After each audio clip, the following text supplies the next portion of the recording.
A casa tenim una separació, una fracció, que és la fracció orgànica, i això quan ja considerem la baixem al carrer. Al carrer aquesta fracció orgànica n'hi ha que depositar-la al contenidor marró.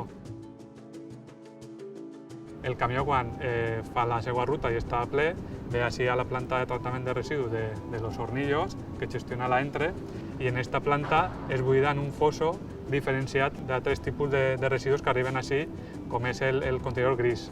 Primer se fa una valorització de residus, se separa manualment tot allò que puga molestar el procés posterior. Després d'aquesta separació manual passa per un tròmel i va donant voltes.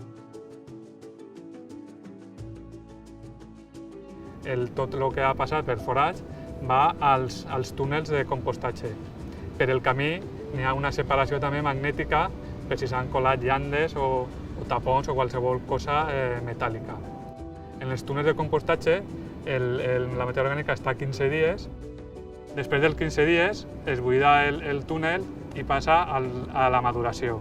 Quan ja ha passat els 45 dies de tractament, que ja tenim el compost, el que fem és ja fer-li una separació ja de qualitat i ja obtenem un producte d'una qualitat perfecta per aplicar al camp.